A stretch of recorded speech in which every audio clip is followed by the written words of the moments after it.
আমি okay sir আরেকটা সুযোগ দিতে চাই, স্যার আমি এটা তুলে ফেলতে চাই। তখন আমার হাজবেন্ড আমার পাশেই ছিল। স্যার ওর দিকে তাকিয়েই বলেছে, আপনি এত কুলাঙ্গার কেন?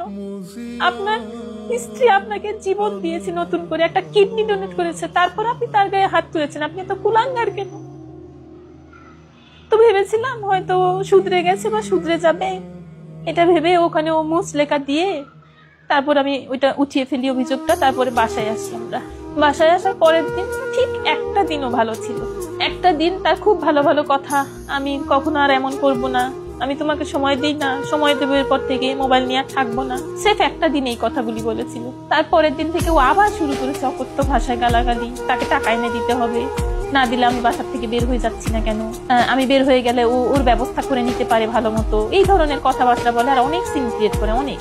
ওর এই চিল্লাচিল্লিগুলি আমি আর নিতে পারছিলাম না বলে আমি এক পর্যায়ে বাসা থেকে বের হয়ে আমার বোনের বাসায় চলে আসি। পরে আমি সিদ্ধান্ত নিলাম যে আমি ওর নামে মামলা করব। আমি কোর্টে গিয়ে ওর নামে নারী নির্যাতন আর যৌতুকের মামলা করি। আমি এটা করেছি এপ্রিলের 22 তারিখে। 24 তারিখে ও অ্যারেস্ট হয়। এবার অ্যারেস্ট হওয়ার পরের দিন আমি বাসায় যাই। বাসায় গিয়ে আমি ওর মোবাইলটা পাই।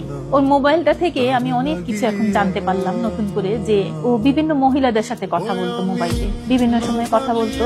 আমি যখন এগুলো জানতে পারলাম তখন আমার ছেলেও এগুলো জেনে আমাকে বলছে, মা বাবা তো একদিন একটা মেয়ের সাথে কথা বলেছিল, তার নাম রেহানা পারভিন, আমাকে দিয়ে সেটা ডিলিটও করিয়েছিল। তো তারপরে এভাবে দেখতে দেখতে আমি দেখলাম যে ও তাহমিন আক্তার মেরি নামে এক মহিলার সাথে অনেক বেশি কথা বলছে, একটা সম্পর্ক হয়েছে ওর। এটা হ্যাঁ এটা আমি জানতে পারলাম তখন ওর মোবাইল থেকে। আস্তে আস্তে জানতে পারি যে প্রায় 3-4 বছর ধরে মহিলাটার সাথে নতুন করে আবার এই সম্পর্কটা তাহমিন আক্তার মেরি নামের মেয়েটার সাথে পরকীয়ায় জড়িত।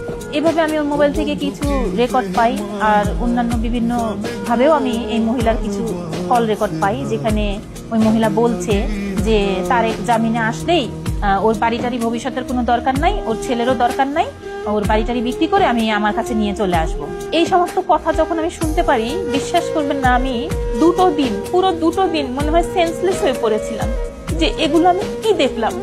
আর এই সম্পূর্ণ ঘটনাটা, সম্পূর্ণ এই কাহিনীগুলো আমি জানতে পারলাম ও অ্যারেস্ট হওয়ার পর। আমি এতদিন একসাথে, ও তো কোনো কাজ কাম করতো না, বেকার ছিল, সারাদিন রাত 24 ঘন্টাই বাসায় থাকতো, আমিও তো বাসায় আছি, কিন্তু আমি কখনো ঘুণাক্ষরেও জানতে পারিনি যে ওই সবের সাথে জড়িয়ে গেছে। ও অ্যারেস্ট হওয়ার পর যখন আমি এই বিষয়গুলো জানতে পারি, আমি পুরো দুটো দিন অজ্ঞান হয়েছিলাম যে আমি এগুলো কি শুনলাম। ও শ্যামলীতে আসতো মেডিসিন কিনতে, এসে ওই মহিলার সাথে আগে থাকতো, দেখা করতো, খাওয়া দাওয়া করতো, সময় কাটাতো, তারপরে ও মেডিসিন নিয়ে বাসায় যেত। এগুলো আমি কোনোভাবেই মেনে নিতে পারছিলাম না। আমি আসলে এত বড় একটা স্বীকার করেছিলাম, ওর কাছ থেকে একটু ভালোবাসা পাবো আর একটু ভালো ব্যবহার পাবো, এই আশায়। এই যে আজকে আমি ওকে কিডনিটা ডোনেট করার পর আমি নিজে অসুস্থ থাকি, আমি কতদিন বাঁচবো কি আমি জানি না, সুস্থ তো থাকি না, কিন্তু ছেলেটাকে নিয়ে আমি যাতে একটু শান্তিতে থাকতে পারি, এইটুকুই আমার চাওয়া। যে কয়টা দিন বাঁচি, আমিও তো আসলে ফেরেস্তার মতো জানতাম, ও কখনো মিথ্যে কথা বলে না, ও যেটাই বলে সেটাই আমি বিশ্বাস করতাম। তো এই যে ট্রান্সপ্লান্টের আগে ওর আমার সাথে এত ভালো ব্যবহার, আর ট্রান্সপ্লান্টের পরে এত খারাপ ব্যবহার, এই যে 2 রকম ব্যবহার, ও যে আমার সাথে এরকম করলো, আমি তো মনে করি ও আমার সাথে একরকম প্রতারণাই করলো। আমি কেন এই প্রতারণার শিকার হলাম? আমি কি এই প্রতারণার কোনো বিচার পাবো না? আমি এর বিচার চাই।